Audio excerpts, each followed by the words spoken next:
vocês? Tudo certo?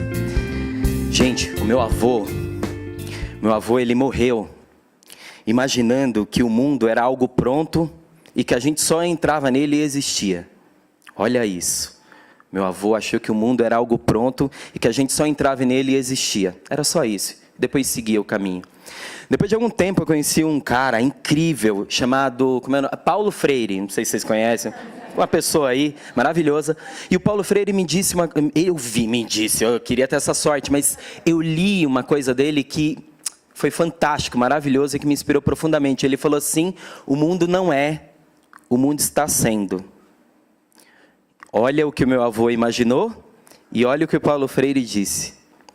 Eu me chamo Tony, sou formado em comunicação, e gosto muito de educação e comunicação. Moro no Campo Limpo, Zona Super, periferia da Zona Super da cidade de São Paulo. E eu gostaria de contar para vocês 3 histórias rápidas, porque eu acho que ilustram bastante essa história de pensar como a gente conta histórias no mundo.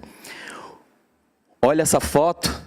Essa foto vai ficar aqui, porque até agora eu não encontrei nenhuma outra imagem que consiga traduzir o que mora aqui dentro quando eu falo sobre o direito de todas e todos contarem a sua história do mundo. Quando eu cheguei em São Paulo, em 1997, 98, tinha um grupo musical, que eu duvido que vocês descubram qual é, que estava fazendo muito sucesso. Alguém consegue arriscar qual que é? Não. Racionais MCs. O Racionais fez uma coisa absolutamente incrível. O Racionais me deu uma identidade. O Racionais me deu uma identidade. Até então, o meu imaginário sempre foi assim. Eu ouvia as músicas e eu sabia sobre o país que era contado na TV, que era contado na revista, e eu tinha vergonha. Quando eu cheguei no Campo Limpo e olhei aquela rua de terra, aquele tênis pendurado no fio, eu pensei, nossa, o meu pai e a minha mãe falaram que a gente ia morar em São Paulo, mas eu achei que era na Avenida Paulista. E me doeu muito ir morar onde eu fui morar. E aí o Racionais veio e começou a primeira música falando assim: a toda a comunidade pobre da Zona Sul. Isso mudou tudo. Isso mudou tudo na minha vida. Porque a partir daquele momento, não era só o que aparecia na TV, mas o grupo mais popular do Brasil falava de onde eu morava. Eu até arrepio na hora que eu falo isso. Isso mudou tudo. Porque o bairro, tudo que o Racionais falava, todos os bairros que ele falava, eu ia a pé ou de bicicleta e jogava bola lá. Era diferente de falar de Garota de Ipanema, era muito distante para mim. Essa primeira história, Racionais deu identidade. Se não fosse o Projeto Arrastão, que é uma organização incrível que existe também no Campo Limpo, na Zona Sul, eu nunca teria imaginado, eu nunca teria ampliado o meu repertório imaginativo. A gente só consegue imaginar futuros possíveis se a gente amplia o nosso repertório de futuros possíveis. E o Projeto Arrastão fez isso comigo e com uma geração de todos e todas nós. Ele ampliou o repertório de futuros possíveis. Por isso que as organizações de base são extremamente importantes dentro dos territórios. Terceira e última história. Um dia eu fui no Sarau do Binho, não sei se alguém conhece. Sarau do Binho é um dos saraus mais importantes da cidade. E eu vi um moço de 50 anos de idade, que se alfabetizou aos 18 e que com 50 anos ele estava lançando o 10º romance dele. 10º romance. E aí eu descobri uma coisa maravilhosa, que me ensinaram tudo errado na escola, e que para ser poeta eu não precisava estar morto. Eu sempre achei que para ser poeta eu precisava estar morto. Eu nunca tinha conhecido nenhum poeta vivo. E o sarau ele construiu uma coisa que é absolutamente incrível. Ele deu palco para as pessoas, para nós, para quem veio de onde a gente veio. Estou contando tudo isso porque quando a gente fala colaboração, a gente fala bastante sobre essas trocas entre as pessoas e a gente às vezes se esquece que a colaboração acontece dos dias com a gente também. É isso. É preciso estar muito atento a tudo que acontece nos dias para a gente perceber quais são os sinais que são dados para a gente e para onde a gente deve se movimentar no mundo. É essa brincadeira. Então, vou conectando essas histórias para vocês. Em 2008, olha essa imagem. Está vendo essa imagem? Não adianta a gente querer falar para todo mundo se não tem todo mundo falando. Todo mundo tem que falar, tem que ter o direito de falar. Em 2008, a gente criou uma agência de comunicação dentro do Projeto Arrastão, chamada Agência de Comunicação Maré Alta. A gente estava de saco cheio das pessoas que não moravam onde a gente morava, resumindo a gente a uma palavra: carente. Como se carente fosse o sobrenome de quem morava onde a gente morava. Toda vez que falavam da gente, do nosso território, de quem morava onde a gente morava, sempre vinha uma série de palavras que parecia que existia um dicionário para qualificar aquele território.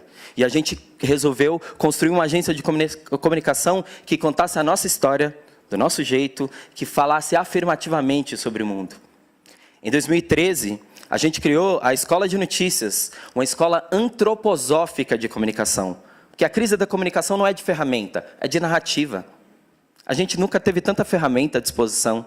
E a gente desenhou uma metodologia para formar o olhar de quem conta a história. Porque se a gente transforma o olhar de quem conta a história, é mais plural quais são as pessoas que contarão essa história. Porque eternamente eu sempre soube nos meios de comunicação que eu nunca vi o formato da minha cabeça. Eu nunca vi o meu sotaque, nunca vi o meu cabelo, eu nunca vi ninguém que se parecesse comigo. Então nós queríamos formar a próxima geração de contadores e contadoras de história que a gente merecia ter. Agora, em 2018, nós vamos botar no mundo a outra organização. Ela vai se chamar Historiorama, Experiência e Conteúdo, Conteúdo e Experiência. Se com a Agência de Comunicação Maré Alta, lá em 2008, a gente disputou o discurso, se com a Escola de Notícias, a gente disputou a formação de quem conta a história, agora chegou a vez da gente disputar o suporte, de disputar o canal. Estão vendo alguma semelhança com toda aquela história que eu contei no começo? A identidade, o palco. Muito bem. A melhor frase que eu consegui sintetizar, Historiorama, é isso aqui, ó.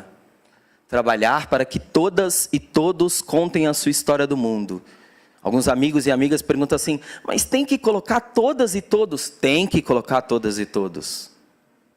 O mundo é disputado na realidade, mas é disputado no imaginário também. A gente precisa disputar o mundo no imaginário. E quando faz isso, o imaginário muda. A gente só consegue transformar as coisas na realidade se a gente fizer saltos imaginativos. Se a gente conseguir criar espaços de salto. Entendeu por que é importante criar uma agência de comunicação? Que é importante criar a escola em que a gente gostaria de ter estudado? A Escola de Notícias, que continua lá existindo, ela é uma brincadeira como essa. Nós gostaríamos de criar a escola onde a gente gostaria de ter estudado. Porque a gente foi para a universidade, ela só falava dela. A gente foi para a escola, ela só falava dela. A gente falou, a gente precisa criar uma escola então do nosso jeito. Onde há território é sala de aula. Onde todas as histórias que merecem ser contadas têm nome, RG, eu sei onde mora e chamo pelo apelido. Entendeu? É sobre isso. Trabalhar para que todos e todos contem a sua história do mundo tem muito a ver com disputar esse suporte. Há 10 anos, há 11 anos, há 12 anos, a Vice, a Trip, a Folha, o SBT só nasceriam aqui, onde a gente está. E agora, em 2018, todas as periferias, todas as favelas, todos os territórios populares, a gente está tentando mostrar, e a gente já acabou de ver um aqui com visionários, de que, assim, a gente pode criar lá, né? A brincadeirinha que eu estou falando bastante assim, a gente vai criar a próxima Vice lá, entendeu? Porque não é direito de uma parte do mundo só contar a história do mundo. Porque senão, o imaginário é sempre construído, sempre da mesma maneira, sempre do mesmo jeito, sempre pelas mesmas pessoas. Bom, o mundo sempre vai para os mesmos lugares. Agora, se a gente tiver diversidade na fala, a frase, não adianta querer falar para todo mundo se não tem todo mundo falando. Entendeu? É isso. A Historiorama vai lançar na semana que vem. Estou falando aqui na véspera, no sábado agora nós temos a primeira atividade do primeiro programa, do primeiro projeto. Nós vamos lançar um jornal com 15 mil exemplares, em que a gente vai remunerar meninos e meninas que passaram pelas formações em comunicação, para que eles e elas investiguem os direitos sociais dos seus bairros e traduzam para os seus pais. A gente está chamando do que eles chamam de desertos de notícias.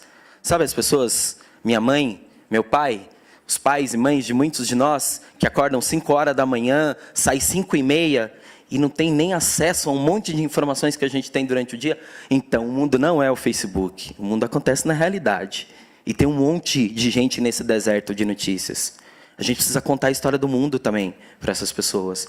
Então nós vamos lançar, a partir de sábado agora, nosso primeiro programa, que é esse jornal, que todo mês nós vamos investigar um direito e remunerar pessoas, meninos e meninas, formados em comunicação, para que eles e elas possam contar essa história. Porque, apesar de talvez não ser um bom exemplo, a gente precisa mudar a nossa cabeça e descobrir que, assim, se antes eu me formava para trabalhar no SBT, na comunicação, agora eu posso, por exemplo, descobrir que eu sou o Silvio Santos de mim mesmo. Entendeu? Brincadeira? É essa a brincadeira. Semana que vem também, na próxima sexta-feira, nós vamos lançar um podcast, que é uma outra mídia. Tá vendo como eu falei que a gente vai disputar o suporte? Que é uma outra mídia, que é disputar essa mídia, que é esse novo formato dos programas de rádio. E um programa de 15 minutinhos, no formato storytelling, contação de história. E a primeira história do Ronaldo, que é uma pessoa incrível de Jardim Ângela, que faz um trabalho incrível lá. E nós vamos contar a história do Ronaldo, mas não a partir do que ele faz, mas a partir de quem ele é. A gente não é coisa. A gente não é o cargo que a gente ocupa. A gente é muito mais do que isso. A gente é muito mais do que isso. Então, em 15 minutos, nós vamos contar como é que a história do Ronaldo encontrou a história da ideia dos projetos que ele cria. Entendeu qual é a diferença? Porque eu acho realmente que a nossa história encontra um monte de histórias de coisas que a gente cria. E é por isso que as coisas se manifestam. A última coisa que eu quero dizer para vocês é que, no segundo semestre, um dos sonhos é conseguir construir um joguinho, uma caixa, que a gente possa, as pessoas possam sentar e, a partir daquela caixa, por exemplo, organizarem como resgatar, como restaurar e ampliar a memória coletiva de uma determinada comunidade. Entendeu qual é a diferença? Assim, historicamente, a história de quem mora, onde a gente mora, sempre foi contada por quem não estava lá. Sempre foi contada a partir de um outro viés, de uma outra leitura. E a gente precisa restaurar o direito de todas e todos contarem essa história do mundo. Tem um monte de gente fazendo isso. Para quem não conhece, procura o Periferia em Movimento, procura Nós Mulheres da Periferia, procura o Capão News, procura o Desenrola e Não Me Enrola. Tem uma rede chamada Rede Jornalistas das Periferias, que tem 14 coletivos juntos. Não existe só a mídia tradicional, existe um mundo acontecendo. Para fechar, esse mundo que está acontecendo, esse mundo que é sempre contado, que é o nosso imaginário, bom, a gente só imagina que é só ele que é o mundo, que sempre são as mesmas pessoas que contam a história. Se a gente entender que todo mundo conta a história, a gente vai descobrir que existe uma rede de jornalistas das periferias, que existe um coworking dentro do Jardim Ângela, criado pela Thaís, pelo Ronaldo, pela Flavinha. Sabia que o coworking não é um hábito do centro? É um hábito da periferia. Tem um monte. Vou encerrar com um contato e dizendo para vocês que, tanto do Agência de Comunicação Maré Alta, quanto da Escola de Notícias, e agora, quanto da Historiorama, de todos esses lugares eu saí dos dois primeiros, depois de algum tempo, e na Historiorama, daqui a 2, 3 anos também vou sair, porque eu acho que a colaboração, todos eles continuam existindo, entendeu? Porque eu não sou eu não sou a causa, eu não sou o eu-empreendedor. Não é essa a brincadeira. A brincadeira é se eu estou criando alguma coisa que faz sentido, co-criando alguma coisa que faz sentido, e isso faz sentido, não está aqui, está aqui. Se isso faz sentido, vai ter um monte de gente que vai colar junto e vai continuar essa história. Mas isso se só faz sentido para mim, bom, aí talvez faça realmente muito sentido que tudo que eu faça se resuma a um cartão e não é o meu propósito. É isso. Obrigado.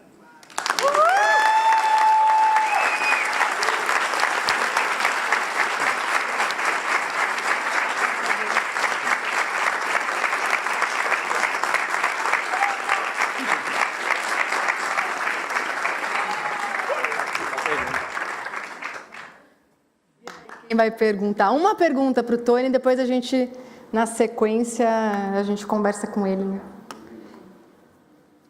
Gente, vocês entenderam? Ah lá.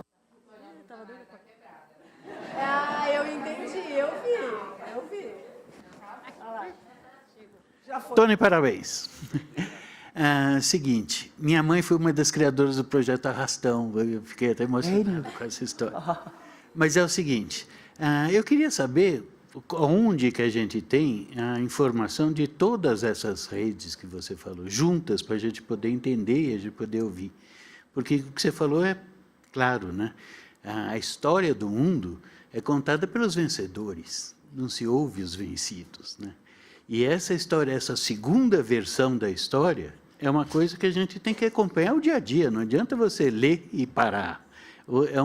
É como se faz o Jornal Nacional, ouve-se todos os dias esse tipo de informação. Nós precisamos ter também o outro lado da notícia, né? Você falou, desculpa, qual é o teu nome? Eduardo. Tá vendo? Tá vendo como o poder da história? Tá vendo porque o fato de o Projeto Arrastão ter feito na minha vida o que ele fez e ter dito isso explicitamente e de eu não ficar imaginando que eu só cheguei onde cheguei, seja lá o que isso queria dizer para cada uma de vocês, só porque, então eu cheguei porque... Não, cheguei porque existe o Projeto Arrastão. E se eu não verbalizasse isso no mundo, eu jamais saberia que tem uma pessoa aqui. Por isso que é importante a gente honrar quem veio antes. Por isso que é importante a memória, né?